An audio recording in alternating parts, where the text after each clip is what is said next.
ప్రభునందు ప్రియమైన సహోదరి సహోదరులారా, మరి యొక్క కేతురాము మొదటి పుట్టినరోజు కార్యక్రమానికి కూడి వచ్చినటువంటి మరి స్టేజీని అలంకరించినటువంటి మరి జిల్లా ఫైనాన్స్ సెక్రటరీ గారైనటువంటి మరి దానియేల్ గారికి, అదేవిధంగా మరి జిల్లా నియోజకవర్గ గౌరవ అధ్యక్షులు ఏలియా గారికి, స్థానిక సంఘ కాపరి అయినటువంటి మరి అబ్రహాం గారికి, అమ్మగారికి, సంఘ బిడ్డలందరికీ, కూడి వచ్చిన బిడ్డలందరికీ ప్రభు పేరిట శుభాభివందనాలు తెలియజేయచ్చు. నా దేవుడైన యెహోవా పరిశుద్ధుడును నేను ప్రకటిస్తున్న యేసు క్రీస్తు ప్రభుని మీ ఎదుట సాక్ష్యమిస్తూ నా హృదయాన్ని దృఢపరచుకుంటూ ఉన్నా. ప్రేమ దేవుని పిల్లరా, మొట్టమొదట మరి యొక్క కేతురా పుట్టినరోజు కార్యక్రమము సందర్భంగా మరి దైవజనులు కొన్ని మాటలు తెలియజేశారు. మరి అందులో క్యాలెండర్ మీద లేదా ఆ యొక్క బ్రోచర్ లేదా ఆ బ్యానర్ మీద ప్రకటించబడిన అంశం మీరు విన్నారు. ఏమిటంటే, నా వలన మీరు జీవించు సంవత్సరములు అధికములగును. ఇక ప్రస్తుతానికైతే నేను దాన్ని టచ్ చేయదలుచుకోవట్లేదు. దాని నుంచి అది ఎలా వస్తుందో అనేటువంటి విషయం మీదకి మనం వెళదాం. మనం వినబోయేటటువంటి అంశము ఆయుష్, ఆశీర్వాదము. ఆయుష్ ఎలా వస్తుంది, ఆశీర్వాదము ఎలా వస్తుంది? మరి ఈ ఆయుష్ రావాలంటే ఆశీర్వాదము రావాలి. ఆశీర్వాదం వస్తేనే ఆయుష్ ఉంటుంది. మరి ఈ రెండు రావాలంటే మనం ఏం చేయాలి? ప్రియమైన దేవుని పిల్లరా, మీకు ఒక్క మాట చెప్పి నేను ముందుకు వెళ్తాను. మరి సాధారణంగా ప్రతి తల్లి, ప్రతి తండ్రి తమ పిల్లలను గురించి కోరుకుంటారు. ఏమనంటే, నా పిల్లలు దుందులాగా ఉండాలి, దుడ్డులాగా ఉండాలి, దుడ్డులాగా ఉండాలని. కానీ వండదు, పెట్టదు. ఏం చేయదు? వండదు, పెట్టదు. మరి దుడ్డులాగా ఎలా అవుతాడు? ఎలా అవుతాడు చెప్పాలి? వండదు, పెట్టదు. మరి దుడ్డులాగా ఎలా అవుతాడు? అందుకనే కోరిక తప్పు కాదు, కోరిన వాడు దాని కొరకు కష్టపడటము అవసరం. అందుకనే మన తెలుగులో ఒక సామెత ఉంది, కష్టే ఫలి అని. అందుకనే ప్రభు అన్నాడు, వాని వాని కష్టము కొలది నేనిచ్చు జీతము నా యొద్ద ఉన్నది అని. అంటే మీరు భక్తిలో, దేవునిలో, దేవుని వాక్యము విని మీరు కనుక యథార్థతను, సత్యతను, ధర్మాన్ని చేపట్టినప్పుడు మాత్రమే మీ పిల్లలు దీర్ఘాయుష్యవంతులవుతారు. అందుకని ఆయన అన్నాడు, నా వలన మీకు దీర్ఘాయుషు కలుగును. అవును ప్రియమైన దేవుని పిల్లలు. కనుక మరి యొక్క కొద్ది మాటలని మనము మొట్టమొదట కొటేషన్ వర్డ్గా తీసుకుందాం. మరి చూద్దాం పరిశుద్ధ గ్రంథము నుండి లూకా రాసినటువంటి సువార్త 20వ అధ్యాయము. పరిశుద్ధ గ్రంథము నుండి లూకా రాసిన సువార్త 20వ అధ్యాయము 42వ వచనాన్ని మనము మొట్టమొదట ఒక కొటేషన్ వర్డ్గా తీసుకుందాం. Page number 72. పేజీ నెంబర్ 72 చూసుకో. ఒక పేజీ అట్టి ఉంటుంది. ఏంటంటే 19వ అధ్యాయము 42వ వచనాన్ని మనం చూద్దాం. Page number 72. నీవును ఈ దినమందైనను సమాధాన సంబంధమైన సంగతులను తెలుసుకొనిన ఎడల నీకు ఎంతో మేలట. ఎంతట? ఇంత అంత చెప్పడు. ఇంత ఇంత ఇంత ఇంత ఇంత కదండి. ఎంతో మేలట. ఎంత మేలట? మరి ఏ సంగతులు తెలుసుకోవాలి? సమాధాన సంబంధమైన సంగతి తెలుసుకోవాలి. ఏ సంగతి తెలుసుకోవాలి? సమాధానము అంటే నీకు ఆశీర్వాదము కలిగేది, నీకు మేలు కలిగేది, నీకు లాభం అయ్యేది, నీ పిల్లలకు లాభం అయ్యేది, లేదా వారి పిల్లలకు లాభం అయ్యేది, లేదా ఎవరైతే దేవుని మాటలు వింటున్నారో, దేవుని వాక్యానుసారము నడుస్తున్నారో, దేవునికి లోబడుతున్నారో, దేవునికి భయపడుతున్నారో, వారి జీవితాలు ఆశీర్వాదకరంగా, మేలుకరంగా మార్చబడేటటువంటి సంగతులను, జ్ఞానయుక్తమైనవి, ప్రయోజనకరమైనవి, ఆశీర్వాదకరమైన సంగతులు ఈ దినమందైనా అంటే ఇప్పటికైనా మీరు తెలుసుకుంటే మీకెంతో మేలని చెప్తున్నాడు. ఏ సంగతులు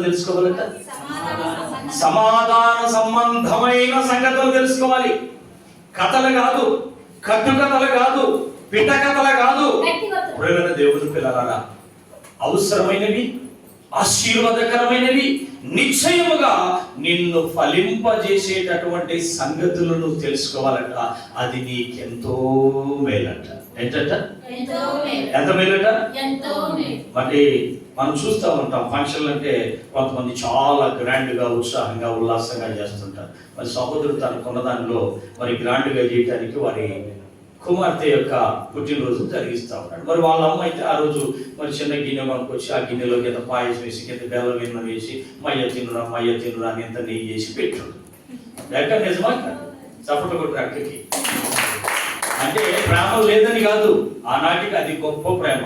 ఆనాడు బెల్లం దొరికిన పరిస్థితి, ఆ గిన్నె దొరికిన పరిస్థితి, ఆ నెయ్యి దొరికిన పరిస్థితి. ఏం పరిస్థితి? ఆ రోజు రెక్కాడితే డొక్కాడటం చాలా కష్టమైన పరిస్థితి. అంటే రోజంతా పని చేస్తే భార్యాభర్త బతకడానికి వచ్చేది కానీ పిల్లలకు సరిపోయేది కాదు అది పెళ్లి. అందుకనే ఒక పూట తినక ఒక పూట తిని వాడు సాగారు. ఈ రోజు కంటే ఆ రోజే గ్రేట్. దేనిలో? ప్రేమలో, గోరల్లో కాదు. దేంట్లో? ప్రేమలో గ్రేట్. అవును పోయి మన దేవుని పిల్ల ఇంత ఉన్నప్పుడు, నీకు ఇంత ఆకలి అవుతున్నప్పుడు, అది ఇంత అంటే అందులో సగం తీసి ఇంకోటికి ఇయ్యాలంటే ఎట్లా ఉంటుందో తెలుసా? అది ప్రేమకి నిర్వచనం. కనుక ప్రేమల దేవుని పిల్లరా, మరి అందుకనే దేవుని పిల్లలైన మనం సమాధాన సంబంధమైన సంగతులు తెలుసుకోవాలట. కానీ చాలా మంది ఫంక్షన్లు అంటే చాలా గొప్పగా, మరి గొప్ప గొప్ప భోజనాలని, రకరకాలైనటువంటి ఐటమ్స్ని వడ్డిస్తూ ఉంటారు. ఎందుకు? మేము చేసింది ఫంక్షన్ ఎంత గట్టిగా ఉందో, ఎంత బలంగా ఉందో, ఎంత గొప్పగా ఉందో, మా అమ్మాయి ఎంత చేసామో తెలుసా, ఎన్ని భోజనాలు పెట్టామో తెలుసా, ఎంత మటన్ పెట్టామో తెలుసా అంట. నువ్వు ఎన్ని ముక్కలన్నీ బయటికి పోయిన తర్వాత ఏమి వేసాడే ఏమంటాడు? ఏం వేసాడు అంటాడు. కాబట్టి ముక్కలతో గొప్పతనము కాదు, ప్రియమైన దేవుని పిల్లల రంగులతో గొప్పతనము కాదు. వాక్యమనే శ్రేష్టమైన సత్యాన్ని మనం తెలియజేసినప్పుడు, అది విన్నప్పుడు, ఆ విన్న వాని జీవితము మాత్రము కాదు, వాని కుటుంబము కాదు, సమాజంలో అనేక కుటుంబాలను మార్చగలిగింది శక్తిగల దేవుని యొక్క వాక్యము. అందుకనే యాకోబు అంటాడు, మీరు శక్తిగల దేవుని వాక్యమును అంగీకరించుడి అన్నాడు. దేన్ని అంగీకరించాలట? దేన్ని అంగీకరించాలట? శక్తిగల వాక్యాన్ని అంగీకరించాలట. అది గొప్పతనము, అది శ్రేష్టత, అది భాగ్యము. కాబట్టి మరి కొద్ది నిమిషాలు మనం విందాం. మనం వినబోయేటటువంటి అంశము ఆయుష్, ఆశీర్వాదం. అయితే దేవుని యొక్క వాక్యంలో మనం ఇప్పుడు విన్నాం, ఈ దినమందైనను సమాధాన సంబంధమైన సంగతులను తెలుసుకుంటే నీకెంతో మేలు. ఏం తెలుసుకోవాలట? మరి ఆయుష్ ఎలా వచ్చింది? మరి అదే విధంగా మరి ఆ దీర్ఘాయుష్ ఎలా కలుగుతుంది అనేటటువంటి విషయాలు మనం నేర్చుకుందాం. దయచేసి తలవంచుకుందాం, చిన్న ప్రార్థన చేసి ముందుకు వెళ్దాం. పరిశుద్ధుడైన దయగల మా తండ్రి, నీ కృపా కనికరానికి వందనాలు. ఈ యొక్క మధ్యాహ్న కాల సమయంలో నీ వాక్యము ద్వారా నీ దాసుడు మాట్లాడబోతుండగా, నీ నోటికి మాటగాను, నీ మాటకి బోరగాను, నీ చేతిలో బలమైన సాధనముగా మీరు వాడుకోండి. ఎవరును కాదనటకు లేదనటకు వీలు కాని వాక్శక్తి దయచేయండి. కేవలం సత్యమనే మాట్లాడాలి, నీ మాటలే చెప్పాలి. అవి నీ పిల్లలకు ఆశీర్వాదాన్ని ఇవ్వాలి. అవునయ్యా, మేము వ్యర్థముగా ప్రయాసపడక న్యాయమైన సత్య సంబంధమైన సంగతులు మాత్రమే మాట్లాడటానికి సహాయం చేయండి. నీ నోటికి మాట కానీ, మాటకి కూర కానీ చేతులు బలమైన సాధనముగా వాడుకోండి. ఆనాడు పౌలు ప్రకటిస్తున్నప్పుడు హృదయం తెరబడినట్లు నీ దాసుడు మాట్లాడుతుండగా నీ పిల్లల హృదయాలు తెరిచి వాక్యం అనే ప్రతి విత్తనం వారి హృదయంలో పడి 30 100 ఫలించినట్లు సహాయం చేయమని యేసు నామములో అడిగి వేడుకుంటున్నాము తండ్రి. ప్రభువునందు ప్రియమైన దేవుని పిల్లరా, ఇక మొట్టమొదట దీంట్లో ప్రాముఖ్యంగా 3 అంశాలు ఉన్నాయి. మరి 3 అంశాల్లో మొట్టమొదట నీకు ఆయుష్ ఎలా అనుగ్రహించబడుతుంది అనేటటువంటి అంశం. రెండవ అంశము, మరి ఆ ఆయుష్ ఇచ్చిన తర్వాత దాన్ని లిఫ్ట్ వైజ్ గా దేవుడు అనుగ్రహిస్తున్నాడు. మొట్టమొదట మీరు సరిగా గ్రహించండి, దేవుడు ఇంతకాలం అని వాని పుట్టుక అప్పుడే నిర్ణయిస్తున్నాడు. అయినప్పటికీ అది మొట్టమొదట ఇచ్చేది దయతలచి ఇస్తూ ఉన్నాడు. రెండవది మరి తల్లిదండ్రుల చేతిలో పెడుతున్నాడు. మూడవది వాని చేతిలో పెడుతూ ఉన్నాడు. ఇది ఎలాగో దేవుని యొక్క వాక్యం నుంచి మనం నేర్చుకుందాం. చూద్దాం పరిశుద్ధ గ్రంథం నుండి మొట్టమొదటి అంశాన్ని మనం నేర్చుకుందాం. దేవుడు ఆయుష్ను ఎలా అనుగ్రహిస్తూ ఉన్నాడు అనే అంశాన్ని మనం చూద్దాం. యోబు గ్రంథం నుండి పేజీ నంబర్ 427 10వ అధ్యాయము 10వ వచనమును మనం చూద్దాం. 10 నుంచి 12 వరకు చూద్దాం.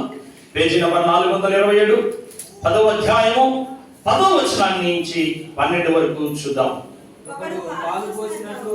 ఒకడు పాలు పోసినట్లుగా నీవు నన్ను పోసితివి కదా, జున్ను గడ్డ ఒకడు పేరబెట్టినట్లుగా నీవు నన్ను పేరబెట్టుచున్నావు కదా. చర్మముతోను మాంసముతోను నీవు నన్ను కప్పితివి, ఎముకలతోను నరములతోను నన్ను సంధించితివి. జీవము అనుగ్రహించి నా ఎడల కృప చూపితివి. నీ సంరక్షణ చేత నా ఆత్మను కాపాడితివి. చూడండి ప్రేమల దేవులారా, మొట్టమొదట దేవుడు ఆయుష్ను ఎలా అనుగ్రహిస్తున్నాడంటే కేవలం ఆయన కృపను బట్టి అనుగ్రహిస్తున్నాడట. మనం అంటాం, చాలా మంది ఎన్నో నోవులు మోసి ఎన్నో పూజలు చేసి నీకు అన్నానండి అంటున్నాం. వాడు నోవులు నోసి 20 ఏళ్ళు నోసిన తర్వాత వాడికి 60 ఏళ్ళు కొడుతున్నాడు. కానీ ఏ నోము లేకుండా సంవత్సరం తిరగకుండా 10వ నెలకో 11వ నెలకో పుడుతున్నారు. ఎందుకంటే 9 నెలలు ఎదగటానికే సరిపోతుంది. అంటే పెళ్ళైన తర్వాత ఇంకెంత ఉంది టైం? నెల, 2 నెలలు, 3 నెలలే. మరి ఏ కోరిక లేకపోయినా, కావాలని అనుకోకపోయినా, నాకు బిడ్డ పుట్టాలి, నాకు కొడుకు కావాలి, నాకు కుమార్తెలు కావాలి, నాకు సంతానము కావాలి అని అనుకోలేకపోయినా, నీ ప్రమేయము లేకపోయినా దేవుడు నీకు కుమారులను కుమార్తెలను అనగా సంతానమును దయచేస్తున్నాడు. అవును ప్రేమల దేవుడులారా, మనం అనుకుంటాం ఏమండి ఎంతో ప్రార్థన చేస్తే దేవుడు ఈ పిల్లల్ని ఇచ్చాడంటాం. 90 మందికి ఏ ప్రార్థన అవసరంలా, ఏ భక్తి అవసరంలా, ఏ నీతి అవసరంలా, ఏ స్వకార్యములు అవసరంలా, అయినా దేవుడు ఇస్తున్నాడు. అందుకనే ఎలా ఇస్తున్నాడంటే నిన్ను ప్రేమించి, నీ మీద దయగలిగి, నీ మీద కనికరమ కలిగి, అయ్యో నా పిల్లలు వీరు నోములు నొయ్యలేరు, పూజలు చెయ్యలేరు, వీరు 60 ఏళ్ళు ఆగలేరు, కాబట్టి వీళ్ళకి ఇచ్చేయాలని కృప చేత అంటే దయ కలిగి మనకి సంతానాన్ని దయచేస్తూ ఉన్నాడట, ఆయుష్ను అనుగ్రహిస్తున్నాడట. అవును ప్రియమైన దేవుని పిల్లలు, అందుకనే చూడండి, కొంతమంది పుట్టినాక పోయేవాళ్ళు ఉంటారు, పుట్టగానే పోతారు. కొంతమంది 9వ నెల వచ్చినప్పుడు పోతారు, అంటే కనే ముందు చనిపోయిన బిడ్డలు పుడతారు. కొంతమంది 6వ నెలలోనే పోతారు, అంటే అబార్షన్ అయింది. కొంతమందికి 3వ నెలలోనే అబార్షన్ అయింది. కొంతమందికి కన్సీవ్ అంటే ప్రెగ్నెన్సీ అని కన్ఫర్మ్ కాగలోనే, నిర్ణయం కాగలోనే 6 నెలలకు, 3 నెలలకు, 4 రోజులకు, 5 రోజులకు పోతారు. ఎందుకు? అందుకనే దేవుడు అంటున్నాడు, ఒక వ్యక్తి భూమి మీదకి రావాలి అంటే ఆయన కనికరము ఉండాలట. ఏముండాలట? మొట్టమొదట ఆయన కనికరము. నువ్వు కోరినా కోరకపోయినా, నువ్వు అడిగినా అడగపోయినా, నువ్వు పుణ్యం చేసినా చేయకపోయినా, నువ్వు దానం చేసినా దానం చేయకపోయినా, ఆయన నీ ఎడల దయాళుడై నిన్ను దీవించవల్లని, నిన్ను ఆశీర్వదించవల్లని, నీ వంశము నిలబెట్టవల్లని, నిన్ను తల్లిగా తండ్రిగా మార్చి నీ జీవితాన్ని, నీ బ్రతుకుని భావి తరాలకు మార్గదర్శకం వేయాలని, ఫలింప చేయాలని ఆయన నీ ఎడల కృపతో ఇస్తున్నాడట. అందుకనే అంటున్నాడు, అవునయ్యా గర్భములో నీవు నన్ను నిర్మించుచున్నావు. ఎక్కడట? గర్భములో. ఎలా నిర్మిస్తున్నావయ్యా అంటే, ఒకడు పాలు పోసి తోడు పెట్టి ఆ పాలని గడ్డగా మార్చినట్లు కనబడనంత నలుసుగా ఉన్న నిన్ను, మరి బయోస్కోప్ లో చూస్తేనే కనబడనంత నలుసుగా ఉన్న నిన్ను ఆయన పేరబెట్టి ఒకడు పెరుగుని పాలని గడ్డగా మార్చినట్లు తల్లి గర్భములో నిన్ను పిండముగా మారుస్తున్నాడట. ఎముకలను, నరములను, మాంసమును సంధిస్తూ ఉన్నాడట. అంటే దాంట్లో తయారు చేస్తూ ఉన్నాడట. తయారు చేసి జీవమునిచ్చి ఏమిచ్చాడ? మరి 9 నెలలు అక్కడ బతికి రావాలి కదా, అక్కడ దాటితేనే కదా నువ్వు బయటకు వచ్చేది. అందుకనే ఆయన జీవమునిచ్చి అంటే ప్రాణమునిచ్చి నిన్ను లోకములోనికి ప్రవేశపెడుతూ ఉన్నాడు. చూడండి ఎంత కనికర సంపన్నుడు, ఆయన గొప్ప జ్ఞానము, ఆయన గొప్ప ప్రేమ, ఆయన గొప్ప వాత్సల్యత. నువ్వు అడిగినా అడగపోయినా, నువ్వు కావాలనుకున్నా వద్దనుకున్నా, నిన్ను ప్రేమించి నీ వంశాన్ని నిలబెట్టాలని, నీ రూపాన్ని నిలబెట్టాలని, నీ రూపాన్ని ఈ లోకంలోనికి తేవాలని, నీకు ఒక వారసుని దుఃఖపడకుండా, కష్టపడకుండా, కన్నీరు విడవకుండా నీ తరాలను నిలపాలని నీ మీద ఆ పుట్టే బిడ్డ మీద దయ తలచి వారిని లోకములోనికి ప్రవేశపెడుతూ ఉన్నాడట. అక్కడే 9వ వచనాన్ని చూద్దాం. 9వ వచనాన్ని చూద్దాం. జిగటమనుగా ఉన్న నన్ను నీవు నిర్మించితివే కదా. చాలే. కాబట్టి ఎలా నిర్మిస్తున్నాడట? జిగటమనుగా కుమ్మరివాడు మట్టిని తీసుకొని ఎలా తయారు చేస్తున్నాడో తల్లి గర్భములో అలాగూ తయారు చేస్తూ ఉన్నాడట ప్రేమ దేవుని పిల్ల. అందుకనే నరములను, మాంసములను, ఎముకలను సంధించి లోకములోనికి జీవమును అనుగ్రహించి పంపితివి. ఏమనుగ్రహించి పంపాడట? కృపనిచ్చి పంపితివి. కాబట్టి ఆ నీ సంరక్షణ చేత కృప చూపితివి కనుక నీవు సంరక్షణ అంటే నీవు కాపాడినందుకు, ఆ 9 నెలలు తల్లి గర్భములో క్షేమం ఇచ్చినందుకు నేను లోకములోనికి వచ్చి తినయ్యా, ఈ లోకములోనికి నేను వచ్చాను అంటే నీవు కృప చూపావయ్యా, ఇదంతా నీ కృపే అంటున్నాడు. అవును ప్రియమైన దేవుని పిల్ల. మనం అంటాం ఏమండి డాక్టర్ కాడికి పోయానండి, నీళ్ళు వేసుకున్న దగ్గర నుంచి ఎన్నిసార్లు పోయాను, ఎన్నిసార్లు తుంచుకున్నాను, ఎన్నో మందులు వాడేలా అంటున్నాను. అడవిలో సింహానికి, అడవిలో ఉన్న మరి తొడేలికి, మృగాలకి మరి ప్రతి 1,86,000 జీవరాశులు ఏ డాక్టర్ దగ్గరికి పోయి, ఏ వైద్యం చేయించుకుని, ఎవరిని సంప్రదించని, అయినా వాటన్నిటికీ దేవుడు సంతానాన్ని కలగజేస్తూ ఉన్నాడు.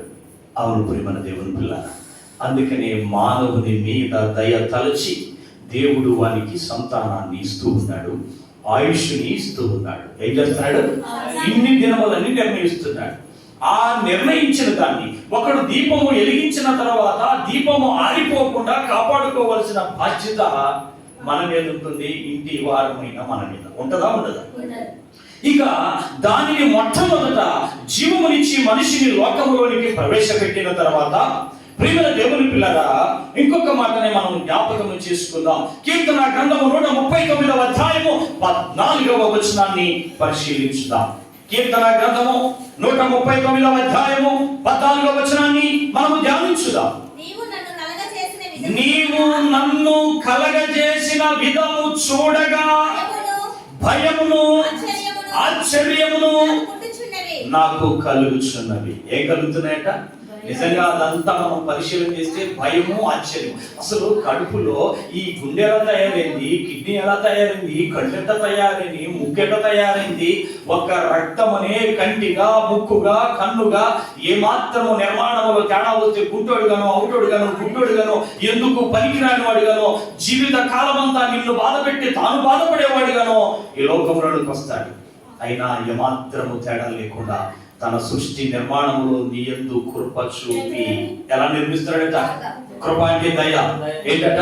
దయ చూపి నిన్ను తల్లి గర్భములో నిర్మిస్తూ ఉన్నాడట, తయారు చేశాడట ప్రియమైన దేవుని పిల్లల.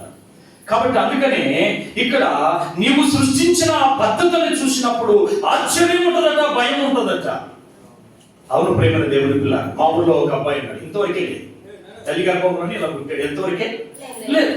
కొంతమందికి ఎంతవరకే ఉండదు. ఎలా జరిగింది? Possibility, what is the miracle అని మనం ఆలోచించినప్పుడు ఎంత అద్భుతం ఉంటుందో దాంట్లో.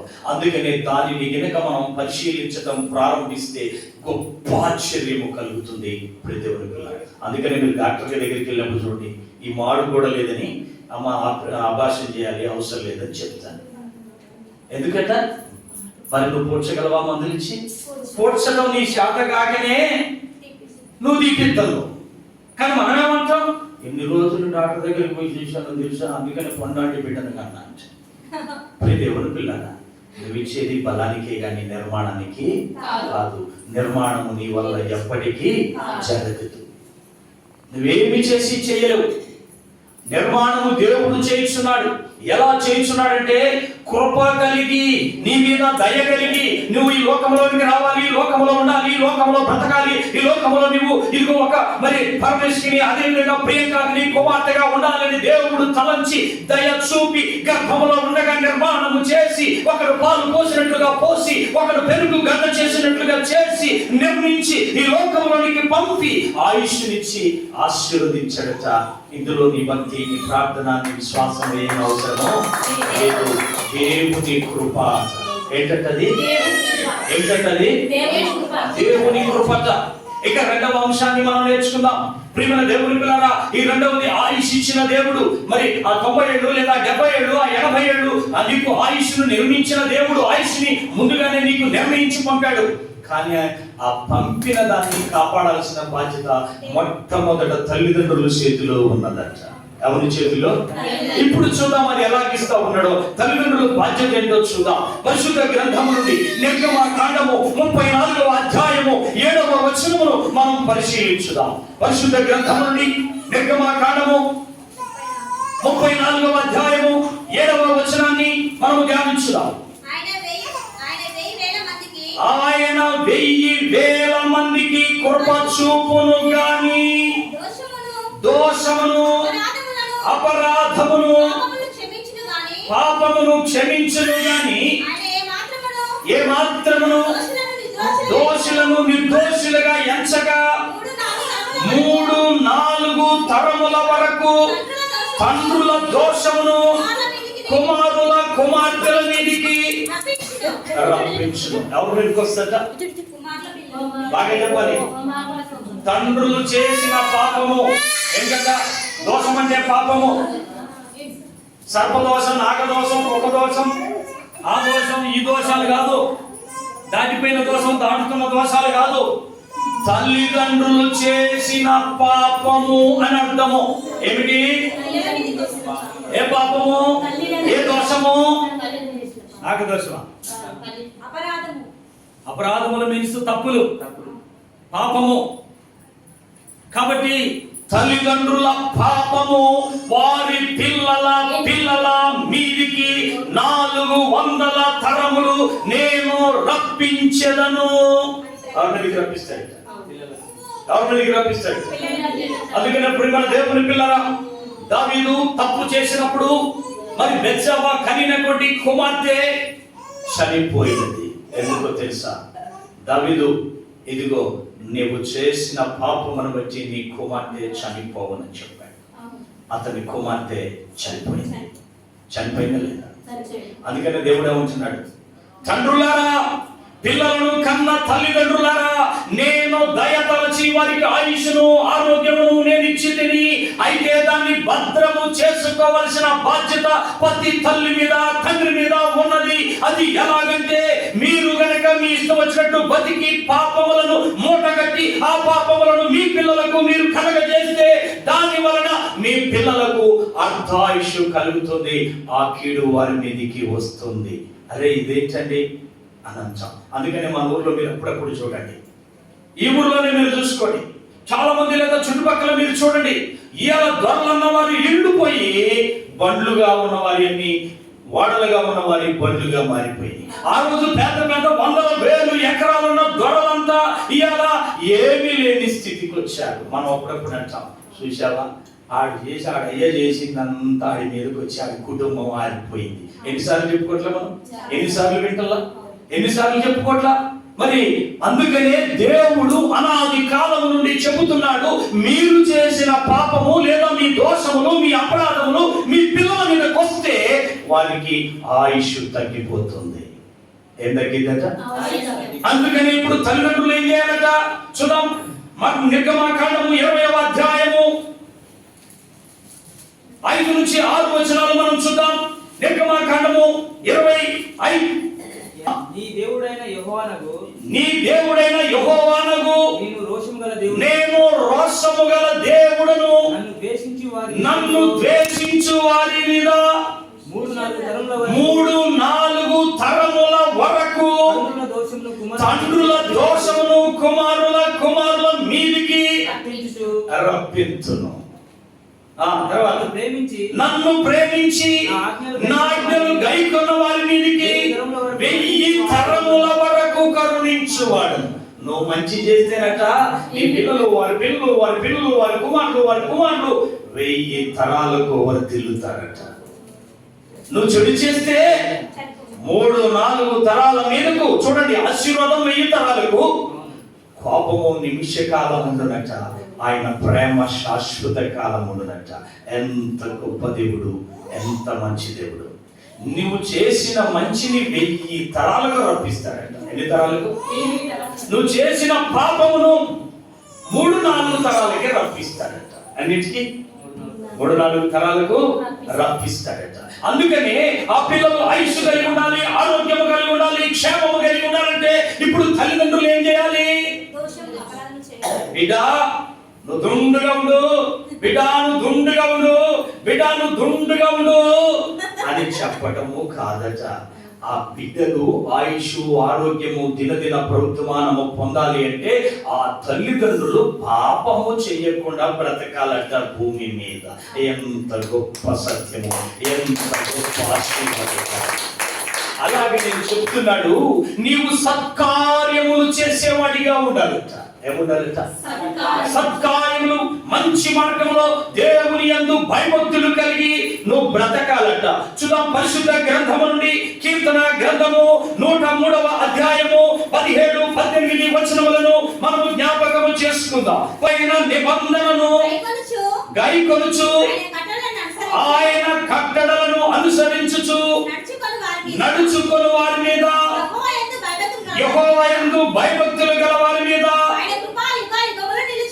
ఎంతకాలం వచ్చా? తర్వాత ఆయన నీతి వారికి పిల్ల పిల్ల తరములకు ఉండును. ప్రేమన దేవుని పిల్లలు చాలా మంది అనుకుంటుంటారు, ఇదిగో నా కొడుకు కోసం 10 ఎకరాలు కూడా పెట్టాలి, నా కొడుకు కోసం నా ఇల్లు పెట్టాలి, నా బిడ్డ కోసం 4 ప్లాట్లు కొనాలి, నా బిడ్డ కోసం నగలు కొనాలి, నా బిడ్డ కోసం అది కొనాలి ఇది కొనాలని మీరు వాళ్ళ అన్యాయం చేసి, అక్రమం చేసి, దగా చేసి, మోసం చేసి సంపాదిస్తుంటే వారి పిల్లలు నడి రోడ్డు మీద పోయి యాక్సిడెంట్ అయ్యి చచ్చిపోతున్నారు. ఏం చేసుకోవాలి ధనం, ఏం చేసుకోవాలి ప్లాట్లు, ఏం చేసుకోవాలి ఎకరాలు? ఒక్కసారి ఆలోచించండి. అందుకనే ప్రభు అంటున్నాడు, ఏ తల్లిదండ్రులైతే నీతి నిజాయితీ కలిగి బ్రతుకుతారో, ఏ తల్లిదండ్రులైతే నీతిని నిజాయితీని తమ పిల్లల కోసం సంపాదిస్తారో. ఏం సంపాదించాలి పిల్లల కోసం? ధన ధాన్యములు కాదు, మణిమాణిక్యములు కాదు, వజ్ర వైడూర్యములు కాదు, ఖచ్చిత రత్నములు కాదు. ప్రియమైన దేవుని పిల్లల భూములు, ఇండ్లు, ప్లాట్లు, ఆస్తులు, ఐశ్వర్యములు కాదు. ప్రతి తల్లి తండ్రి తమ పిల్లలు దీర్ఘాయుషు కలిగి బ్రతకాలి, భూమి మీద సదాకాలము వర్ధిల్లాలి అంటే ప్రతి తల్లి తండ్రి వారి పిల్లల కొరకు నీతిని సంపాదించాలి. ఏం సంపాదించాలండి? మరి ఎప్పుడైనా మనం ఇచ్చినామా? ఏ సీరియల్ అయినా పెట్టు, ఏ సినిమా అయినా పెట్టు, ఎన్ని బిల్డింగ్లు సంపాదిద్దాం, ఎన్ని ఆస్తులు కూడా పెడతాం, ఎంత బంగారం దాచి పెడతాం. ఏ సీరియల్లో ఏ సినిమా డైరెక్టర్ ఎప్పుడైనా చెప్పాడా, ఇదిగో ప్లాట్లు కూడా తెచ్చు మీ అమ్మాయి కొట్టాయి, ఇదిగో LIC చేయి నీ అబ్బాయి పెళ్లి కొత్త, మీ అమ్మాయి పెళ్లి కొత్తాయి, ఇదిగో ఈ పాలసీ చేయి కట్నం రోజు కన్యాశుల్కం కింద అవుతుంది, ఇదిగో మీరు హాయిగా బతకొచ్చు అంటారు. ఆ కన్యాశుల్కం వాడు పోను కానీ ఈ బిడ్డ ఎప్పుడో వెళ్ళిపోతాయి. తల్లిదండ్రుల పాపము దోషము తగిలి. అందుకనే మనం చాలా మంది అంటాం, ఆ కుటుంబము అట్లా అయిపోయిందంటే ఏడో తెలుసా, ఆ పిల్లలు ఎందుకంటే అయిపోయారు అనుకున్నాం, వాళ్ళ అయ్యా వాళ్ళ అమ్మ చేసిన పాపం తగిలి ఆ కుటుంబము నాశనమైంది. ఆ పిల్లలు భోగులీనుడయ్యారు, ఆ పిల్లలు తిక్కులుడయ్యారు, ఆ పిల్లలు పనికిమాలుడయ్యారు, ఆ ఇల్లు పాడిపడిపోయింది, ఆ ఇంటి గోడలు కూర్చోబడ్డాయని ఎన్నో చరిత్రలు, దొరల చరిత్రలో మనం చదువుకుంటున్నాం. మానవులను నీచంగా చూసిన వారి చరిత్రలు మనం చూస్తున్నాం. మనుషులను మనుషులుగా చూడక మనుషులను హేయులుగా అసహ్యులుగా చూసిన వారి కుటుంబాలు ఈ రోజు అడుక్కు తింటున్నాయి. ప్రియమైన దేవుని పిల్లల, ఎందుకో తెలుసా? న్యాయము ధర్మము అనేది సదాకాలము నీ పిల్లలకు నీ కుటుంబానికి ఆశీర్వాదకరంగా ఉంటుంది. అందుకనే యేసయ్య చెప్పాడు, యేసయ్య చెప్తూ ఉన్నాడు, ఇదిగో మీరు మీ పిల్లల కోసం నీతిని సంపాదించండి. మీరు గనక నీతిని సంపాదిస్తే అది మీ పిల్ల పిల్ల తరములకు ఉండును. అది ఇదిగో నా యందు భయభక్తులు గల వారికి, ఇదిగో వారి కుమారులైన కుమార్తెలైన వృద్ధులైనను యవనస్తులైనను పిల్లలైనను నా యందు భయభక్తులు గల వారికి ఆయన నీతిని ఆరోపిస్తారట. ఏం చేస్తారట? నీతిని కలగజేస్తారట. అంటే సన్మార్గంలో నడవటం, దేవుని నమ్మడం అంటే దేవా నీకు స్తోత్రం నాకు ఆత్రం ఆమె అంటాం కాదు. వాక్యము విని బయటికి వెళ్ళావు అంటే నీ జీవితంలో యథార్థత, సత్యత, నీతి, నిజాయితీ, భయము, భక్తి, ఏ చోటకి వెళ్ళినా, ఏ మార్గానికి వచ్చినా, నువ్వు ఎక్కడ బ్రతికినా, ఏ చోట ఉన్నా నీతిగా బ్రతకడం నేర్చుకోవాలి, నిజాయితీగా బ్రతికి చూపించాలి. అది నీ పిల్లలకు నువ్వు ఇచ్చే ఆయుష్కు బహుమానము. ప్రేమైన దేవుని పిల్లలారా, బోరలు కాదు. ఏం కాదు? నువ్వు పెట్టే పంచభక్ష పరమాన్నాలు కాదు. మేక తన బిడ్డకు ఏ పంచభక్ష పరమాన్నాలు పెడుతుంది? పులి తన బిడ్డలకు ఏ పంచభక్ష పరమాన్నాలు పెడుతుంది? మరి పిల్లి తన పిల్లలకు ఏ నెయ్యేసి ఆయాసం వేసి పాయసం వేసి పెడుతుంది? ఆయాసపడి పాయసం వేసి పెడుతుందా? పెట్టదు. అయినా అవి బలము కలిగి ఉంటున్నాయి, దృఢముగా ఉంటున్నాయి, శక్తిగా ఉంటున్నాయి. వాటి కాలంలో మనకున్న రోగాలు ఎన్నో వాటికి లేవు. ఎందుకు? అవి పాపమును మూటగట్టుకోవు. వాటిలో కుళ్ళు, కుట్ర, స్వార్థము, డంబము, అహంకారము, అజ్ఞానము, దుష్టత్వము, ఈర్ష్య, ద్వేషము, అసూయ, డంబము, అహంకారం ఉండవు. ఇవన్నీ పాపములు. అందుకని నా బిడ్డ నీవు 100 ఏళ్ళు బ్రతుకు, నా బిడ్డ నువ్వు 100 ఏళ్ళు బ్రతుకు, నా కుమారుడా నువ్వు 100 ఏళ్ళు బ్రతుకు, చివరికి నా ఆయుష్ పోసుకొని నువ్వు 100 ఏళ్ళు బ్రతుకని చెబుతున్నాము. కానీ ఆ బిడ్డ కొరకు ఇంత నీతి సంపాదించుదాము, ఇంత న్యాయము సంపాదించుదాము, నా పిల్లల కొరకు ఇంత మంచి సంపాదించి ఇద్దాము అన్న తల్లిదండ్రులను ఎంతమంది చూడగలం? మరి దేవుని పిల్లలారా, అందుకనే ఇందాకలా మనం చూసాం ప్రారంభాంశంలో ఏమని, నేటికైనను ఈ దినమందైనను మీరు సమాధాన సంబంధమైన సంగతులు తెలుసుకొనిన ఎడల మీకు ఎంతో మేలు. ఎంత మేలట? ఏ సంగతులు తెలుసుకోవాలట? ఇప్పుడు మనం డాక్టర్ గారికి పోయాం, అమ్మ మా అబ్బాయి బాగా ఎదగాలంటే ఏం చేయాలంటే హార్లిక్స్ వాడు, బూస్ట్ వాడు, బోర్నవిటా వాడు, ఈ టాబ్లెట్ వాడు, ఆ టాబ్లెట్ వాడు అంటున్నాడు. మేకలేం వాడుతున్నాయి, పులులేం వాడుతున్నాయి, మన ఇంట్లో ఉన్న బొర్రెలేం వాడుతున్నాయి, అయినా వాటి ఇట్ట బలిసి వచ్చాయి. మనమేమో ఇట్ట వచ్చాం. అదేమో 50 ఎకరాలు తిరిగినా ఆయాసపడదు. మనం 2 ఎకరాలు నాగలు పెట్టేసి సుడిపడిపోయి ఎరగెరకు తిరిగి సాయంత్రం మందే లేకపోతే పొద్దునే లేవలేమని చెప్తున్నాం. దానికే ముందుకు పోతున్నాం. నీ పని ఎక్కువ, దాని పని ఎక్కువ. భూమిని చీల్చి దున్నేది అది నువ్వు కాదు. వ్యవసాయదారుడు భూమిని దున్నుతాడన్న మాట తప్పు. ఎద్దు భూమిని దున్నుతుంది. ఎద్దు భూమిని దున్నుతుంది. దాన్ని నువ్వు నడిపిస్తున్నావు కానీ నువ్వు దున్నట్లేదని జ్ఞాపకం చేసుకో. ఎద్దే భూమిని దున్నుతుంది. ప్రేమ దేవుని పిల్లరా, అంత కష్టమైన ఆ ఎద్దుకి మరి మార్టికి నువ్వు ఇంత మందు పోతున్నావా? దానికి ఒళ్ళు నొప్పులు ఉన్నాయి, పాప కాళ్ళ నొప్పులు ఉన్నాయి, కాలు తీపులు ఉన్నాయి, చేతు తీపులు ఉన్నాయి, నడుము తీపులు ఉన్నాయి, మెడ తీపులు ఉన్నాయి అని ఎప్పుడైనా కుక్కిడు కనీసం చివరికి ఒక ఉక్కినడు చివరికి నువ్వు తాగినట్టు ఒక బొట్టినేలు సొక్కైనా దానికి ఎప్పుడైనా వాసన చూపించేవా? మరి దాని నొప్పులు ఎట్లా పోవాలి? మళ్ళా పొద్దున్నే లేచి ముందుగా తీసుకొని కసా కసా పొడటం నేర్చుకుంటున్నావే. దున్నకపోతే మరి ఇప్పుడు నిన్నెన్ని కొడవాలి. అందుకనే ఆమోసు అన్నాడు, ప్రభు అయిన దేవుడు అంటున్నాడు, ఇదిగో కాడికి మెడ వంచని పెయ్యవలే ఈ ప్రజలు ఉన్నారు అని చెప్పాడు. ఎలా ఉన్నారంట? కాడికి మెడ వంచట్లేదట. కాడి వేసినప్పుడు మెడ వచ్చితే దానికి కుడితి పెడతావు, తౌడు పెడతావు, నీళ్లు పెడతావు, గడ్డేస్తావు, మంచి మేత పెడతావు. అది మెడ వంచలేదా? దీని కొవ్విందిరా, దీన్ని పంపిరేగా కోతకి, ఇది మన ఇంట్లో వండదగింది కాదురా అని చెప్పు. చూసారా? మెడ వంచకపోతే ఏమొచ్చింది? మరణమునకు వెళ్ళింది. ఎక్కడికి వెళ్ళింది? మరణమునకు. ఎందుకు వెళ్ళింది మరణానికి? ఏ రైతునైనా ఈ గ్రామము కాదు, ఏ గ్రామంలోనైనా అది మెడ వంచకపోతే దాన్ని కోతకే అమ్ముతారు. ప్రియ దేవుని పిల్లరా, మీరు ఎవరైనా తెలుసుకోండి, చూడండి. ఎందుకు? మనకి పనికి రానిది మన ఇంట్లో అవసరమో లేదు. మరి నీవు దేవునికి పనికొస్తున్నావా? నీవు కనీసం నీ బిడ్డలకు పనికొచ్చే పని చేస్తున్నావా? నీ కుమారులకు పనికొచ్చే పని చేస్తున్నావా? చూద్దాం.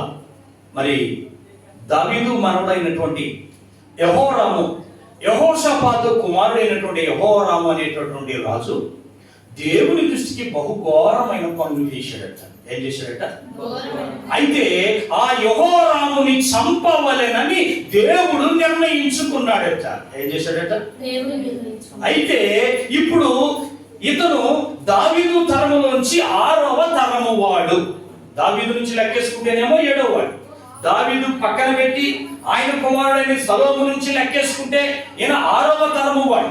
అంటే 6 తరములు మనం చూసినాం కదా, 3-4 తరముల వరకు శిక్ష. కానీ దయ 1000 సంవత్సరముల వరకు కరుణించేవాడనై ఉన్నాడు. అయితే యెహోరాము దేవుని దృష్టికి గొప్ప పాపము చేశాడట. ఇక ఇతన్ని క్షమించడానికి వీల్లేదు. ఏ విధంగానైనా యెహోరాముని చంపాలని దేవుడే నిర్ణయం తీసుకున్నాడట. ఎవరు? మరి దేవుడు నిర్ణయం తీసుకుంటే ఆపగలిగిన వాళ్ళు ఎవరు? ఒక్కటి ఉంది దేవుడి పిల్లరా, అదేంటో చూద్దాం. పరిశుద్ధ గ్రంథము నుండి మరి 2వ దిన వృత్తాంతముల గ్రంథము 21వ అధ్యాయము 7వ వచనమును మనము ధ్యానించుదాం. అయినను యెహోవా తాను దావీదుతో చేసిన నిబంధన అంటే ప్రమాణమును నిమిత్తం అంటే ఆ కారణముగా అతనికి అతని కుమారులకును నిత్యము దీపం ఇచ్చను అంటే నీ సంతానము నీ వంశము నిలబడుతుంది, నిలబెడతానని ప్రమాణము చేసి చెప్పాడట దావీదుతో దేవుడు. చేసిన వాగ్దానం అంటే ప్రమాణము లేదా మాట ఇచ్చుటను గురించి అందు నిమిత్తము దావీదు సంతతిని నశింప చేయుటకు ఏమి లేకుండా ఉన్నాడు. ఎందుకంట ఈ యొక్క యెహోషాపాతును మీరు ఇంటికి వెళ్ళాక చూడండి. యెహోషాపాతు కుమారుడైనటువంటి యెహోవా రాము అనే రాజు, ఈ యూదుల రాజు దేవుని దృష్టికి బహుఘోర పాపము చేసి ప్రజలందరూ పాపము చేయుటకు ఇతడు కారకుడయ్యాడట.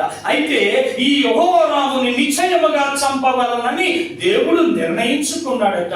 ఈ నిర్ణయించుకున్నప్పుడు దావీదు గుర్తొచ్చాడట ఈయనకి. ఎవరు వచ్చారు? ఎవరు? వాళ్ళ తాత ముత్తాత 6వ తరములో ఉన్న తాతకి మాట ఇచ్చాడట దేవుడు. నీ సంతానమును నేను నశింపజేయను, నువ్వు నా ఎదుట నీతిమంతుడమైనందుకు, భక్తిపరుడమైనందుకు, నా ఇష్ట ప్రకారము జీవించినందుకు దావీదా ఏ తరములోనైనా నీ వంశము ఖచ్చితంగా నిలబడుతుంది, నీ వంశము నాశనము కాదు, నీ వంశం ఉంటుందని చెప్పాడు. అయితే ఆ తరములో ఆ సమయంలోకి వచ్చేసరికి దావీదు వంశంలో ఈ యొక్క యెహోరాము ఒక్కడే మిగిలాడంట, మగ పిల్లగాడు. ఈయన పోతే వంశం 10. మనం అంటాం వాడి వంశం ఆరిపోయిందిగా వాడు చేసిన దానికి. అప్పుడు వాడు ఎట్ట వెళ్ళింది అనుకున్నాం, జనాల్ని ఎట్ట చూసిన అనుకున్నాం, పురుగులు చూసినట్టు చూసిన. అందుకనే ఆడికి వంశమే లేకుండా పోయింది అంటాం. దేనికి? ఇది లోకంలో మనం చెప్పుకునే మాట, కథ కాదు ఇప్పుడు దేవుని పిల్లరా. కానీ ఇప్పుడు చెప్పింది మీకు కథ కాదు, చరిత్ర మీకు చెబుతున్నా. ఏం చెప్తున్నా? చరిత్ర అంటే జరిగినది అని అర్థము, కథ అంటే కల్పించబడినది అని అర్థము. ఏంటి చరిత్ర అంటే? జరిగింది అని అర్థము, కథ అంటే కల్పించబడింది అర్థం. అనగనగనగనగా ఒక రాజు ఉన్నాడు, 7 కొడుకులు. నేను ఒక కథ చెబుతా, ఏం కాదా? అది కల్పించబడినది అని అర్థం. ఇది చరిత్ర. ఏంటిది? చరిత్ర. అవును ప్రియమైన దేవుని పిల్లరా, ఆ దావీదు తరములో 7వ వాడైనటువంటి లేదా దావీదుని పక్కన పెడితే అతని నుంచి 6వ తరము వాడైనటువంటి ఈ యొక్క యెహోరాము దేవుని దృష్టికి బహుఘోర పాపము చేస్తే ఇతన్ని చంపాలి అనుకున్న దావీదుకి ఇచ్చిన వాళ్ళ తాత ముత్తాతలో ఉన్నటువంటి తాతకి దేవుడు మాట ఇచ్చాడు గనుక ఎప్పుడు చంపకుండా వదిలేశాడట. ఏంటంట? ఏం చేశాడంట? ఇప్పుడు ఆయుష్ ఇచ్చాడా ఇవ్వలేదు? దేవుడు ఆయుష్ ఇచ్చాడా ఇవ్వలేదా? మరి ఎందుకు పెరిగింది? చంపాలని నిర్ణయించుకున్న దేవుని నిర్ణయము మార్చడానికి గల కారణము, వాట్ ఇస్ ద రీజన్? దావీదు దేవుని ఎదుట నీతిమంతుడై నడుచుకున్నందుకు ఈ మనవడు పాపం చేసిన 6వ తరములో వాడు. ఎన్నవాడు?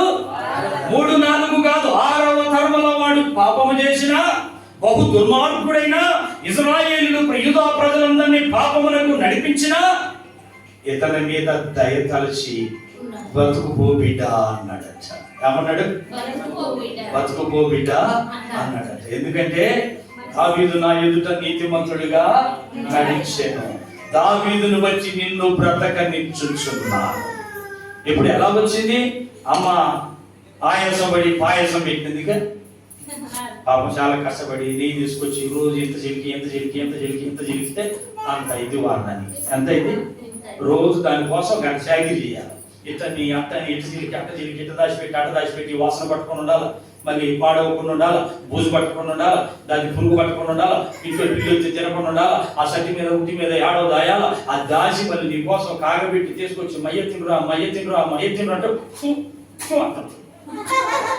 ఏమంటాడు? మూడు తిప్పుతుంది. అమ్మ వద్దంటే పెడుతుంది, ఏమో ఇది లేదు, నేను నాకు వద్దంటే పెడుతుంది అంట. అమ్మేంది ఆ పక్కన వచ్చాడు అంట. ఉందేమో ఇంతే, వారం రోజులు ఇంతే కానీ ఇంత వచ్చింది. ఆ ఇంతేనేమో ఈడికి పెడదాం అనుకుంది. ఆ పక్క పిల్లగాడు ఈడేమో అంటుంది. ఒక్కడ మిగిలించి తినమడిచారో వాళ్ళు పెట్టి గుప్పుకుందంటాడు. ఏం చేస్తుంది మరి? ఎందుకు ఇంత ప్రయాసపడింది? పారేయడానికి కాదుగా, మద్యపాలు చేయడానికి కాదుగా. అమ్మ కొట్టిందంటే ఏంది? అందులో అమృతం అంటే బ్రాహ్మణ కలిపి వచ్చింది. ఏం పెట్టింది? అమృతం అంటే. అవును ప్రియమైన దేవుని పిల్ల. అందుకనే దావీదు దేవుని యందు భయభక్తులు కలిగి ఉన్నందున ఈ యొక్క యెహోరాముని దేవుడు చంపకుండా వదిలేశాడు. ఇప్పుడు ఆయుష్ ఎలా వచ్చింది? ఎవరి చేతిలో ఉంది? రెండోది, ఫస్ట్ దయ చూపి నీకు ఆయుష్ని దేవుడు దయచేసి ఇన్ని సంవత్సరాలని ముందే నిర్ణయించాడు. ఆ నిర్ణయించినది తల్లిదండ్రుల చేతిలో పెడతాడు లిఫ్ట్గా. అందుకని నూనె పోసాం, దీపం వెలిగించాం. మరి దానికి భద్రత చేయకపోతే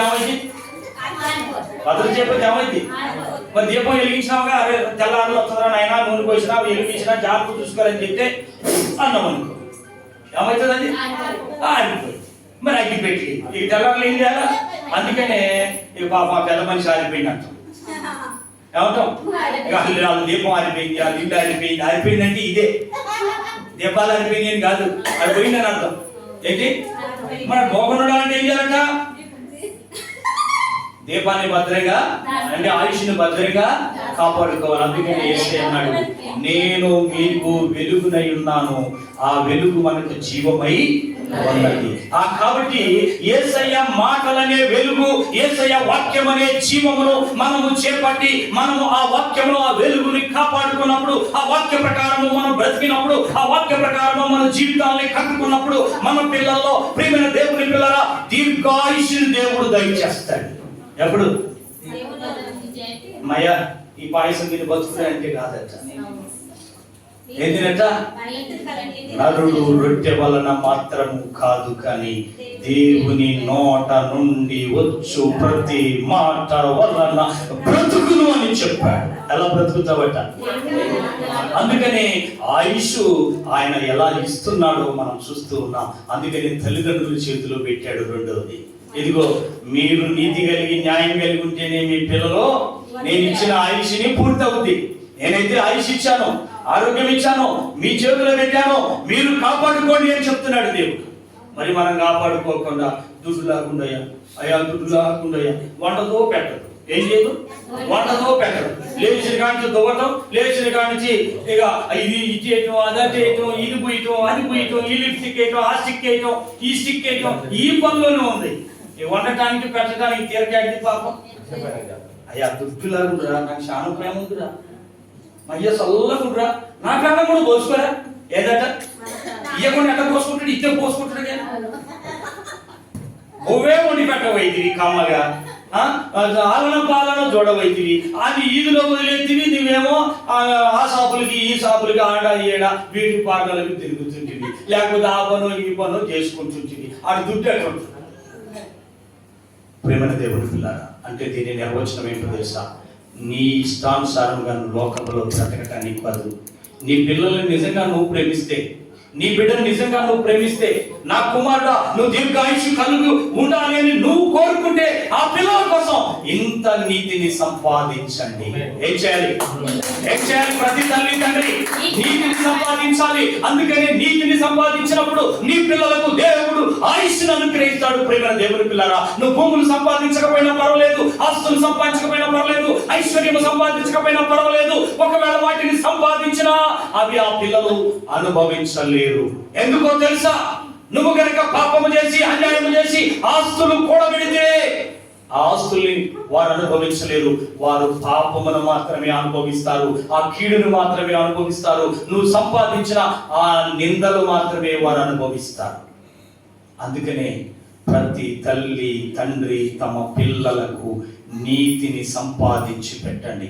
నేను నీతిగా బ్రతకాలి, నా కొడుకు ఎక్కడున్నా, నా బిడ్డ ఎక్కడున్నా, ఇదిగో పలానుడి కొడుకు అంటే, అయ్యా మీ అమ్మ అన్నం లేకపోయినా, మీ నాయన పువ్వు లేకపోయినా, ఇదిగో వాళ్ళు ఎంతో నీతిగా బ్రతికారు, మంచి వాళ్ళయ్యా, నిజంగా అందుకని మీరు ఇంత ఎదిగారయ్యా. మీరు ఎదిగిన వెనకాల మీ అమ్మ కష్టము, మీ అమ్మ నీతి, మీ తాత నీతి, మీ తండ్రి నీతి మీ ఆశీర్వాదంలో ఉందని చెప్పించుకునే వరకు మీరు ఎదగాలి.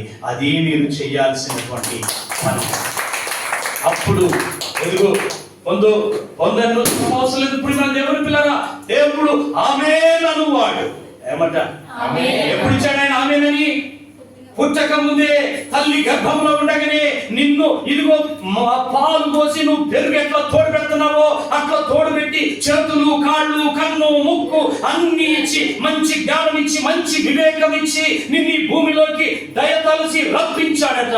ఎందుకు అంటే మధ్యలో నేను పోవాలని కాదు, దీర్ఘాయుష్షు కలిగి బ్రతకాలని. ఎందుకంటే ఇప్పుడు నీవు తండ్రివి, నీవు ఎరుగక మునుపు గర్భములో ఉన్నప్పుడే ఆయన తండ్రి తల్లి ఉన్నాడు. మరి ఏ పిల్లలైనా ఏ తండ్రి అయినా నా పిల్లలు మధ్యలో పోవాలనుకుంటారా? అందుకని ఆయన మధ్యలో పోవాలనుకోలేదు, కానీ తల్లిదండ్రులకి భద్రత అప్పచెప్పాడు. ఇదిగో నీ పిల్లలకి నువ్వు నీతిని సంపాదిస్తే ఇదిగో వాళ్ళ ఆయుష్ నిలబడుతుంది. కాబట్టి నేను ఆయుష్ ఇచ్చాను, నువ్వు పాపం మూటగడితే అది కొట్టుకొని పోద్ది. కానీ పాపమును మూటగట్టుకో మాకు, నీతిని సంపాదించు, నీతిగా బ్రతుకు, న్యాయంగా బ్రతుకు, అప్పుడు నీ పిల్లలు దీర్ఘాయుష్మంతులై ఉంటారు అని చెప్పాడు. ప్రియమైన దేవుని పిల్లరా, ఈ సమాజంలో అత్యధిక సంతానం ఉన్నవాడు ఎవరో తెలుసా? పాయసంతో తిని రోజు నెయ్యి తిని పరమాన్నంలో తిన్న సంతానం ఈ భారతదేశంలో 1%. నిజం ఏంటి? వ్యాపారంలో సంతానం 1% ఈ దేశంలో, ఈ ఇండియా మొత్తంలో వాళ్ళు ఒక్కలే ఉన్నారు. రోజు పాయసం తినేది, పరమాన్నం తినేది. ఏం తినేది? పాయసము పరమాన్నము. అయిన కాడికి జుర్రుకొని నీ కష్టం నా కష్టం, ఊరుల కష్టం, ఊరవుతుడు కష్టం మొత్తం జుర్రుకొని తిని ఏనాడు బొవ్వలేని స్థితిలో వాళ్ళు ఉన్నారు, మేడలో మిద్దెలు పెట్టే స్థితిలో మనం ఉన్నాం. ఈ రోజు మన సంతానం ఎంతో తెలుసా? 70% ఈ రోజులో బీద బిక్కి సంతానం. ఎంత? ఎందుకు బతికామో తెలుసా? దేవుని కృప. నీతిమంతుని సంతానము వర్ధిల్లును. ఏంటట? ఎవరి సంతానం? పాపము మూటగట్టుకుంటే వానికి బ్రతుకు ఉండదు. అందుకనే ఒకప్పుడు మనకి రిజర్వేషన్ కావాలంటే ఇప్పుడు వాళ్ళు అంటున్నారు మేమే బిక్కోలైనో పేదోళ్ళైనో మాకు కూడా రిజర్వేషన్ ఇయ్యరాది అంటున్నారు. అప్పుడేమో మేము ఊర్లకి పెద్ద మోతాదులం, పెద్ద దొరలము అన్నారు. ఇప్పుడు రిజర్వేషన్ మాకు ఇయ్యరాది వాళ్ళతో పాటు. అంటే యాడికి వచ్చారు? ఊరితో పాటు వచ్చారు, మనతో పాటుగా వచ్చేసారు. అందుకనే ప్రియమైన దేవుని పిల్లగా, దేవుడు ఎంత గొప్పవాడో మనం నేర్చుకోవాలి. అందుకనే దరిద్రుని ఆయన మరిచిపోడు, వాని ప్రార్థన వినక మానవేయడట. అందుకనే దరిద్రుని సంతానము అత్యధికమైందట. ఏది? ఆగా అదో ఇదో అది ఉండో లేకో గడిపో మరి కారం తిని ఉప్పు తిని పచ్చిమిరకాయ తిని ఉల్లిపాయ తిని బతికినోడి సంతానమేమో 70% ఉంది. అన్ని పర్వణాలు పాయసాలు తిన్నోడి సంతానమేమో 1. ఎంత ఉంది? నిజం, నేను అబద్ధం చెప్తున్నాను. ఇది కూడా చరిత్రే. ప్రియమైన దేవుని పిల్లరా, అందుకని మీరు చూసుకోండి, మరి మనలో బెరనోళ్ళు ఎందుకు పోయింది అంట రానివాడిగా మనల్ని చూసి మనల్ని ముట్టుకుంటే వాడు పాడైతామని అన్నమాట ప్రకారం పాడయ్యాడు. ఉన్న మాట ప్రకారం మన ఉన్నతులుగా దేవుడు మార్చాడు. అందుకనే ప్రభు అన్నాడు, మీరు నా పిల్లలని. ఏమన్నాడు? నా కుమారులని, నా కుమార్తెలని నేనే సెలవిచ్చి ఉన్నాను. ఎవరు చెప్తున్నారట? ఎవరు చెప్తున్నారట? నేనే చెప్తున్నాను. అవును ప్రియమైన దేవుని పిల్లారా, అందుకని ఆయన ప్రేమ ఎంత గొప్పదో మీరు నేర్చుకోవాలి. అందుకని యేసు ఎంత గొప్ప దేవుడో తెలుసుకోవాలి. ఆ గొప్ప దైవత్వాన్ని నువ్వు తెలుసుకున్నప్పుడు అప్పుడు నీవు, నీ పిల్లలు, వారి పిల్లలు ఇంకనూ ఆశీర్వాదము పొందుతారు. ఆశీర్వాదము పొందాలని దేవుడు ఆశిస్తూ ఉన్నాడు. కాబట్టి ప్రియమైన దేవుని పిల్లరా, అందుకనే మరి ఈ రెండవదిగా తల్లిదండ్రుల చేతిలో పెట్టాడు. మరి తల్లిదండ్రులు ఎంత సేపు చూస్తారు? 20 వచ్చిందా చూస్తారు, ఓ 18 వచ్చిందా చూస్తారు, మా అయితే 25 వచ్చిందా చూస్తారు. ఆ తర్వాత ఇప్పుడు మూడవది ఆ పిల్లల చేతికి మార్చేశాడట దేవుడు ఆయుష్. ఎక్కడ పెట్టాడు? ఎక్కడ పెట్టాడట? అందరు చెప్పాలి, ఎక్కడ ఉన్నది?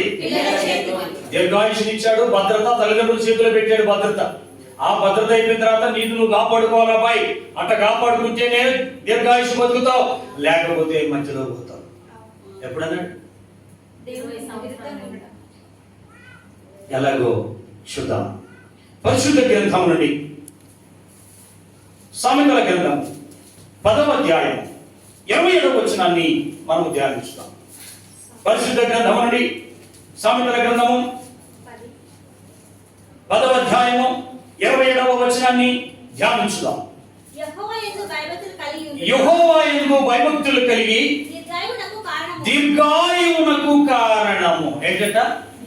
యెహోవా యందు భయభక్తులు కలిగి ఉండాలంట ఆ కుర్రవాడు. మరి ఆ భయభక్తులు అంటే ఏంటో నేర్చుకుందాం. భయభక్తులు అంటే ఆకేసి అల్లం వేసి అది వేసి ఇది వేసి పెట్టుడు కాదు. భయభక్తులు అంటే ప్రేమ దేవుని పిల్లల మొట్టమొదట దేవుని వాక్య ప్రకారము జీవించటము భయభక్తులు. ఏది? ధూపము దీపము బలియో అర్పణయో కాదు భయభక్తులు అంటే. ఏంటి? దీపము ధూపము బలియో అర్పణయో కాదు భయభక్తులంటే.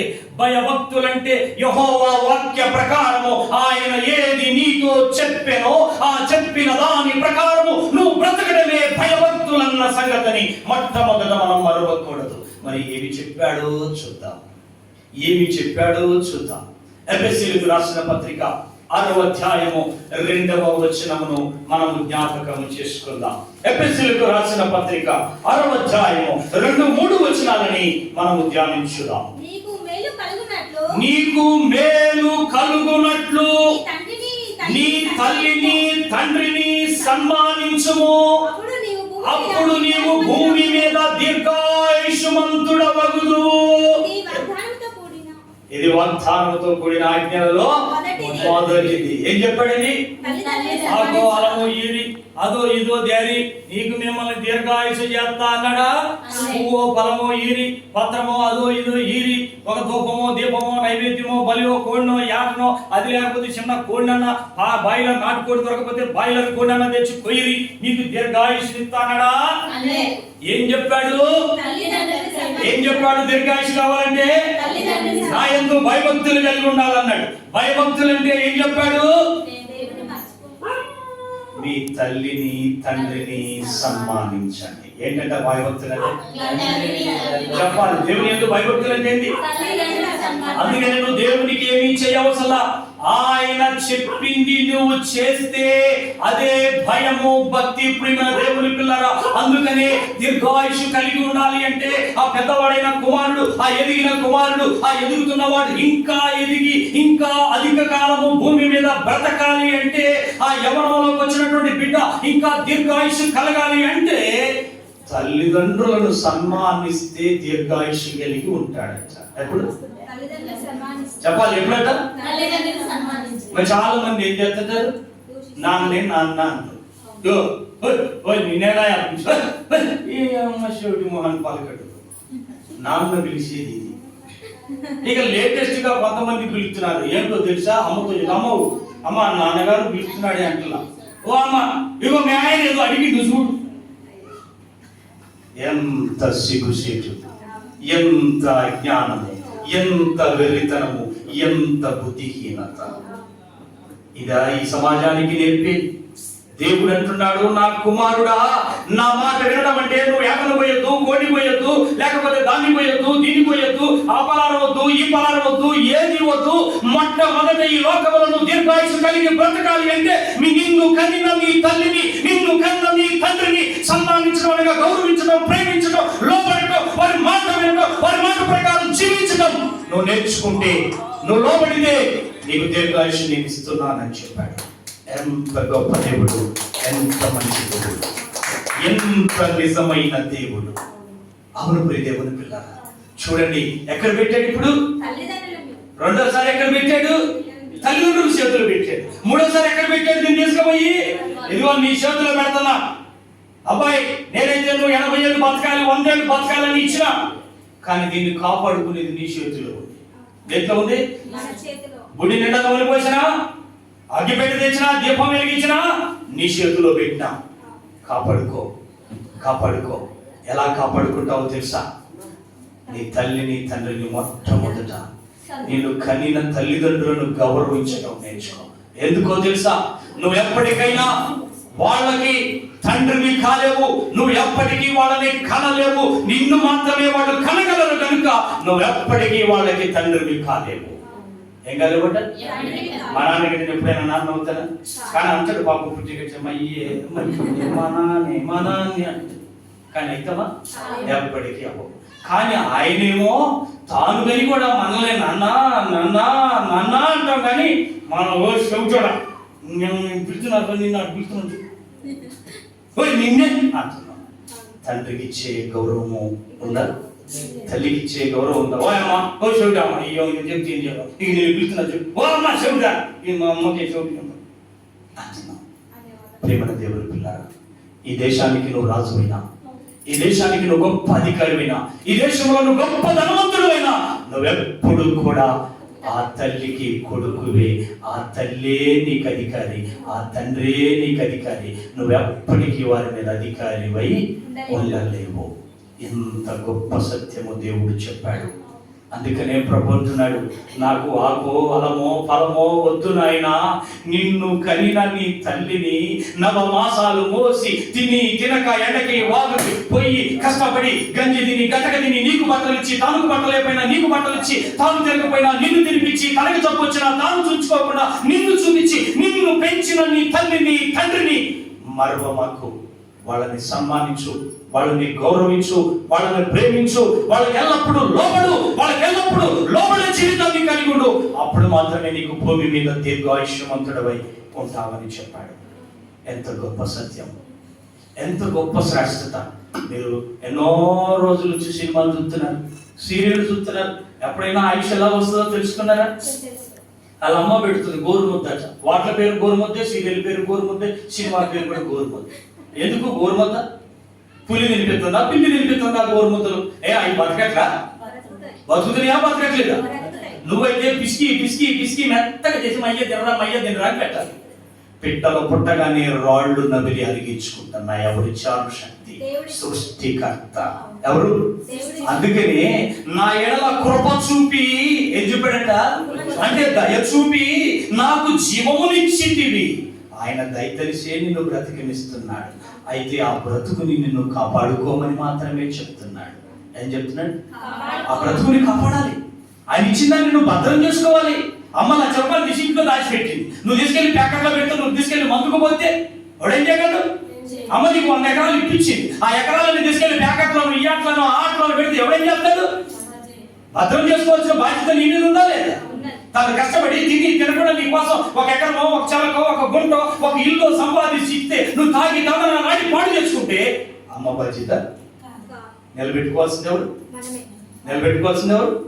అందుకనే దేవుడు కూడా అంటున్నాడు, కుమారుడా ఇదిగో పెద్ద అయినాక నమ్మ పెంచింది భయభక్తులు కలిగి, ఇప్పుడు నుంచి నువ్వు భయభక్తులు కలిగి నడుచుకుంటే నీకు నేను దీర్ఘాయుషు ఇస్తాను అని చెప్పాడు. అవును ప్రియమైన దేవుని పిల్లలు, మరి అందుకని చివరిగా ఒక మాట చూద్దాం. మరి సమయం ఎక్కువైంది కనుక ఇంకా వాస్తవంగా కొద్దిసేపు ఉంటుంది. మరి అయినప్పటికీ మరి సమయ భావాన్ని బట్టి మరి తగ్గిస్తా ఉన్నాను. మరి చూద్దాం ఇంకొక మాటని ఈ సందర్భంగా మనం నేర్చుకుందాం. పరిశుద్ధ గ్రంథం నుండి ప్రసంగి గ్రంథము మరి 7వ అధ్యాయము 17వ వచనాన్ని మనం జ్ఞాపకం చేసుకుందాం. ప్రసంగి గ్రంథము 7వ అధ్యాయము 17వ వచనాన్ని మనము ధ్యానించుదాం. ప్రసంగి గ్రంథము 7వ అధ్యాయము 17వ వచనాన్ని మనము ధ్యానించుదాం.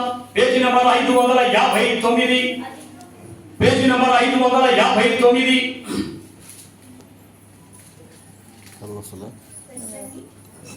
ప్రసంగి గ్రంథము 7వ అధ్యాయము 17వ వచనము, పేజీ నంబర్ 559. అధికముగా దుర్మార్గపు పనులు చేయకము, బుద్ధిహీనముగా బ్రతకకము. నీ కాలమునకు నీవు ముందుగా ఎలా పోవుదువు. ఏంటట?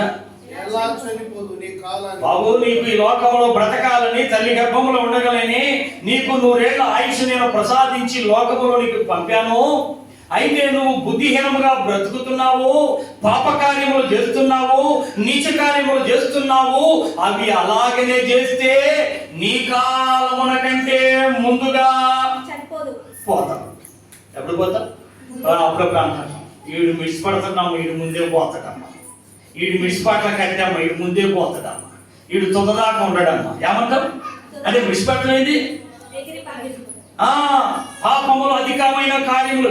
అందుకనే అమ్మగారు నాన్నగారు వచ్చాడని చెప్పాల్సింది పోయి ఇదిగో మీ ఆయన వచ్చాడు. మిడిసిపాటు కాదు, ఏ పాట అనొచ్చు? అసలు ఎంత తప్పు. దావీదు దగ్గరికి యెరోబాము వెళ్ళి, రాజా నీ దాసుడు వచ్చాడు, సెలవిమ్ము అన్నాడు. నాన్న కాడికి వెళ్ళి, ఎక్కడికి వెళ్ళి? మరి మీకు ఎప్పుడన్నా అంటాం తెలుసా? ఇక అబ్రాహ్మణ్ అయితే వాళ్ళ అమ్మాయిని గుండెల మీద ఎత్తుకొని ఆడిస్తాడు. ఆడిస్తాడు, నిజం. వాళ్ళ పిల్లలంటే ఆయనకి అంత ప్రేమ. మరి అంత ఆడిచ్చేది ఎందుకో తెలుసా? ఎగిరి లాగి ఆ గుండెల్ని పగిలేటట్టు తంతానికి కాదు, ఆ తండ్రిని సంతోషపెట్టడానికి. నిన్నింత అల్లారు ముద్దుగా చూసేది, నీ బుర్రలు కట్టి లేకపోయినా అప్పు తెచ్చి సప్పు తెచ్చి తల్లి తండ్రి లేదా పరమేశ్వరు ప్రియాంక చూసేది, ఒళ్ళు పెట్టుకొని అల్లారు ముద్దుగా చాదేది ఎందుకో తెలుసా? రేపు పెద్ద అయితే నాకు ఇంత అండగా ఉంటారు, మా నాన్న పరమేశ్వర్ అని చెప్పుకుంటారు, మా అమ్మ ప్రియాంక అని చెప్పుకుంటారు, నేను పోయినా నా పేరు 4 రోజుల్లో నిలబెడతారు అని. కానీ అంత ఆశ పెట్టుకొని తల్లిదండ్రులు నిన్ను పెంచితే నువ్వు ఈ లోకంలో బుద్ధిహీనముగా, దుర్మార్గముగా, అన్యాయముగా, అక్రమముగా బ్రతికి చివరికి ఆ తల్లిదండ్రులకే విలువీయక, ఆ తల్లిదండ్రులకే నింద తెచ్చి, ఎట్టగనరా మీ అమ్మ, ఎట్టగనరా మీ అయ్యా, ఎట్టగనరా మీ వంశం, ఎట్ట పుట్టినవురా నీవు అనిపించుకుంటే, ఇది వినటానికా నీ తల్లి గుండెలు పగిలితే ఇంతకంటే నువ్వు చేసే కీడు ఇంకా ఏమైనా ఉన్నదా అని నేను అంటున్నాను. ప్రభు అడుగుతున్నాడు, ప్రియమైన దేవుని పిల్లరా, బుద్ధిహీనముగా బ్రతకకము. ఎలా బతకూడదట? మరి అమ్మనేమన్నది? న్యాయం వచ్చాడు. ఇదే సిగ్గుండాలి, ఉండాలి, ఉందా? ఏం చెప్పాలి? అమ్మా నాన్నగారు వచ్చారమ్మా అని. పోనీ పాపం అంత దీర్ఘంగా నీకు నేలకు తిరగదు, కుంటి నేలకు అనుకుందాం. కుట్టికారుడు నడవలేడు కదా, కుంటి నేలకు ఉంటాయి కొంతమంది తిరగదు. అమ్మా నాన్న వచ్చాడని చెప్పు, మీ ఆయన వచ్చాడు అంటావు. ఇగో మీ ఆయన మీరు మాట్లాడుకుండా అంటావు. సినిమాల్లో, సీరియల్లో, కుటుంబాల్లో ఏం నేర్పుతున్నారు? ఎంత వెర్రితనము, ఎంత సిగ్గుచేటు, ఎంత అవమానకరము. ప్రేమైన దేవుని పిల్లరా, మీ తల్లిని తండ్రిని నువ్వు ఎప్పుడు సన్మానిస్తావో, ఎప్పుడు గౌరవంగా భావిస్తావో, ఎప్పుడు దేవునితో సమానంగా వాళ్ళని చూడగలుగుతావో అప్పుడే నీవు భూమి మీద దీర్ఘాయుష్యమంతుడై బతుకుతావు. అందుకనే ప్రభు చెప్పాడు, ఇదిగో నీ తల్లిదండ్రులను సన్మానించుము ఎంటట, అప్పుడు నీవు భూమి మీద దీర్ఘాయుష్యమంతుడు అయి బ్రతుకుతావు. ఎప్పుడట? తల్లిదండ్రులను సన్మానించినప్పుడు. మనం ఇప్పుడు సన్మానించకపోతే, అందుకనే ప్రభు అంటున్నాడు, ఈ దినమందైనను ఇప్పుడైనను మీరు సమాధాన సంబంధమైన సంగతులు తెలుసుకుని తెలుసుకుని ఎడల మీకెంతో మేలట. ఏంటంట? ఏం తెలుసుకోవాలంటే ఎప్పుడైనా కథలు కాదు, స్టోరీలు కాదు, కల్పిత కథలు కాదు. ఇదిగో కర్రా ఉంది, బుర్రా ఉంది, ఎర్రా వచ్చింది, చేలో పడింది, కర్రా పోయింది, ఇట్ట కాదు కథ చెప్పేది. వాక్యము టు వాక్యము చెబితే చెప్పలేనంత శాంతాడంత ఉంటది. శాంతాడనే మాట చిన్న మాట. ఇది దావీదు అన్నాడు, అయ్యా సముద్రమునైనను, ఏంటంట? బొట్టు బొట్టుగా లెక్క పెట్టగలను. దేంట్లట? నీ ధర్మశాస్త్రము అపారమైనది, దానిని లెక్కించుదు నన్ను కొంచిన నా తరము కాదే అన్నాడు. ఏంటట? నా తరము కావలెను. సముద్రాన్ని లెక్క పెట్టవచ్చట, ఒడ్డు గుట్టుగా చిటికినెలతో తీసి ఎన్ని బుట్లు అయింది లెక్క పెట్టవచ్చట. కానీ మన చేతుల్లో బట్టే ఈ సత్య గ్రంథాన్ని పరిశీలన చేయటం సముద్రము కంటే అపారమైనది అని చెప్పాడు. అవును ప్రియమైన దేవుడే, అందుకనే క్రైస్తవ్యము మతము కాదు, సత్య మార్గము. ఏంటి? దీంట్లో ఏ ఆచారాలు ఉండవు. ఏముండవు? ఏ వ్యర్థమైన ఆచారాలు ఉండవు. ఏముండవు? కేవలము దేవుని ఉన్నాడని తెలుసుకొని నీతి న్యాయములు కలిగి బ్రతికి నీ పిల్లల్ని నీతి న్యాయములలో పెంచి ఉన్న కొంచెములో సంతోషపడి నా ప్రభువా నా దేవా అని ఒక్కసారి ఆయనకి నమస్కరించడం నేర్చుకో. ఇది మాత్రమే క్రైస్తవ్యము. కనుక ప్రియ దేవుని బిడ్డ, ఈ యొక్క మధ్యాహ్నకాలంలో మరి కేతురా పుట్టినరోజు సందర్భంగా ఒక శ్రేష్టమైన సందేశాన్ని మనం విన్నాం. ఏమిటయా సందేశం అంటే, మరి ఏమోనండి బాగానే చెప్పాడు కానీ అన్నయ్య వచ్చి నాకు గుర్తుండి సత్తాది. ఏంటిది? నాకు గుర్తుండి సత్తాది. అది కాదు, ఆయుష్ ఆశీర్వాదం. ఏమినా ఏమినా ఆయుష్ ఎలా వస్తుంది? ఆశీర్వాదము ఎలా కలిగింది? దేవుడే ప్రేమించి దీర్ఘాయుష్నిచ్చాడు. అది ఎవరి చేతిలో పెట్టాడు? తల్లిదండ్రుల చేతిలో పెట్టాడు. ఎవరి చేతిలో పెట్టాడు? ఆ తర్వాత ఎవరి చేతిలో పెట్టాడు? మరి ఇప్పుడు ఆయుష్ని కాపాడాల్సిన బాధ్యత ఎవరి మీద ఉంది? మొదట తల్లిదండ్రుల మీద ఉంది. ఎవరి మీద ఉంది? వారి పిల్లలు ఎదిగి పెద్ద కావాలంటే పంచపక్ష పరమాన్నాలు కాదు, నీతిని సంపాదించాలి. వారి కొరకు ఏం సంపాదించాలి? ఆ నీతిని సంపాదించిన తర్వాత ఆ పిల్లవాడు ఈ లోకములో నీతి న్యాయము ధర్మము కలిగి బ్రతకాలి. ప్రియమైన దేవుని పిల్లరా, చివరిగా జరిగిన ఒక మాట చెప్తాను మీ అందరికీ. మరి కసబ్ అనేవాడు మరి మీ అందరిలో కొద్ది మందికి తెలిసి ఉండవచ్చు. భారతదేశం కాదు, ప్రపంచ దేశాల్లో తెలిసిన మనుషుడు. 17 సంవత్సరములు యువకుడు, ఇంకా సరిగా యువతరానికి కూడా రాలేదు. ఆ కసబ్ అనేవాడు చిన్నప్పటి నుంచి చిన్న చిన్న దొంగతనాలు చేశాడు, చిన్న చిన్న నేరాలు చేశాడు, చిన్న చిన్న ఘోరాలు చేశాడు. చివరికి పాకిస్తాన్ దేశం నుంచి భారతదేశం వచ్చి అనేక వందల మంది చంపటానికి కారకుడయ్యాడు, చంపేశాడు. ఇప్పుడు వాడిని తీసుకెళ్లి ఉరి శిక్ష పడింది, జైలు పెట్టాడు. ఇప్పుడు వాళ్ళ అమ్మ వచ్చిందట చూడటానికి. అయ్యా ఎందుకురా ఇంత పని చేసావు, నా కడుపులో శిక్ష పెట్టావు కదరా అన్నదట. ఆ కసబ్ అన్నాడట, అమ్మా నేను చిన్నప్పుడే పనికి మాలిన పనులు, దొంగతనాలు, అన్యాయాలు, అక్రమాలు చేస్తున్నప్పుడు అయ్యాలా ఇది తప్పురా, నేను కొడితే శిక్షిస్తే దారిలో పెడితే ఈ రోజు నేను వాళ్ళని చంపేవాడిని కాదు, నేను ఈ రోజు ఈ 17 సంవత్సరములకి చచ్చేవాడిని కాదమ్మా అన్నాడట. ఇప్పుడు ఆ ఆయుష్కి కారణం ఎవరు? అందుకని ఇప్పుడు ప్రభు ఏం చెప్పాడు? దుర్మార్గముగా జీవించకము, వ్యర్థముగా బ్రతకము, దుర్మార్గపు పనులు చేయకము, నీ కాలమునకు ముందుగా నీ వేళ పోదు. ఎప్పుడట? ఎప్పుడు పోతారట? కాలానికి ముందుగా. అంటే ఆయుష్ రాకముందే, ఆ కాలం లేకముందే మధ్యలోనే పోయాడట. ఎందుకు పోయాడు? దుర్మార్గపు పనులు చేస్తే. మరి ఆపాల్సింది ఎవరు? అందుకనే ఇంటికి వెళ్ళాక చదువుకోండి. సామెతల గ్రంథం 19వ అధ్యాయంలో, సామెతల గ్రంథం 23వ అధ్యాయంలో, ప్రియమైన దేవుని పిల్లరా, ఇదిగో తల్లిదండ్రులు శిక్షించిన కుమారుడు బుద్ధిమంతుడవును. చూసావా ఎంత గొప్ప సత్యవాక్యము. అందుకని చిన్నప్పుడు ప్రతి తల్లి తండ్రి నీతిలో నిజాయితీలో పిల్లల్ని పెంచడం నేర్చుకోవాలి. పాయసం వేయకపోయినా ఏం కాదు, పాయసం వేసినా ఏమీ కాదు. ఉంటే పెట్టురి, లేకపోతే దానికోసం ప్రయాసపడకరి. కానీ నీతిలో పెంచడానికి ప్రయాసపడండి, యేసులో పెంచడానికి ప్రయాసపడండి, దేవుని వాక్యములో పెంచడానికి ప్రయాసపడండి. అందుకనే ద్వితీయోపదేశకాండం 6వ అధ్యాయంలో ప్రియమైన దేవుని పిల్లల 7, 8, 9, 10 వచనాలు అంటాడు, నువ్వు కూర్చున్నప్పుడు, లేచినప్పుడు, పండుకున్నప్పుడు ఇదిగో దేవుని వాక్యమును నీ పిల్లలకు బోధించుము, నీ పిల్లలకు చెప్పుము, నీ పిల్లలకు నేర్పుము. అవి నీ నుదుట బాష్కముల వలెను, నీ గుమ్మములకు మరి దూరబంధములకు కట్టి నీ చేతులకు బాసికముగా వాటిని కట్టుకోండి అని చెప్పాడు. ఎందుకో తెలుసా? బుద్ధిహీనముగా బ్రతికితే ముందుగా పోతావు. ఎప్పుడు పోతావుట? ఎవరైనా అంతే, నువ్వైనా నేనైనా ఎవరైనా అందుకని ఇప్పుడు దేవుని బిడ్డ ఈ కేతురా పుట్టినరోజు సందర్భంగా వారి తల్లి వారి తండ్రి ఏమి చేయాలి అంటే దేవుడు కృప చూపి ఆ బిడ్డను ఇచ్చాడు. ఆ బిడ్డ కోసం మొట్టమొదటి ఏం సంపాదించాలంటే నేను నా బిడ్డ కోసం నీతిగా బ్రతకాలి, నా బిడ్డ దీర్ఘాయుషు కలిగి ఉండాలని నువ్వు కోరుకుంటే వారి యొక్క ప్రియంగా వారి తల్లి అదే విధంగా వారి తండ్రి పరమేశ్వరు లేదా వారి నాయనమ్మలు నీతిగా బ్రతకడం నేర్చుకోవాలి, నీతిని సంపాదించడం నేర్చుకోవాలి. ఏం సంపాదించాలి? నీతిని సంపాదించాలి. అది సంపాదిస్తే నువ్వు బతుకు బతుకు బతుకు అనపోయినా వాళ్ళు బతుకుతూనే ఉంటారు. ప్రేమైన దేవుని పిల్లలు, తిని పడేసిన మామిడి విత్తనము వద్దన్న ఇంత ఎత్తు చెట్టు ఇంత చక్కగా పెరుగుతుంది. మనం వద్దన్న చింత చెట్టు జవ్వరంగా మన ఇంట్లో పెరుగు పెరుగు పెరుగు పెరుగు అంటే 36 వంకలు అవుతుంది. కానీ అడవిలో పడిన చింత మొక్క వద్దన్న నిటారు పెరిగిపోద్ది. ఎవడు పెంచాడు? అందుకనే దేవుని వాక్యం అంటుంది, నీ పిల్లలని నీ చేతిలో పెట్టింది.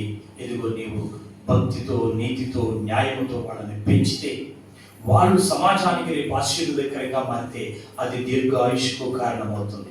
అంతే తప్ప దీర్ఘాయుష్ అంటే దీర్ఘాయుష్ అంటే దీర్ఘాయుష్ అంటే దీర్ఘాయుష్ రాదు. వస్తుందా?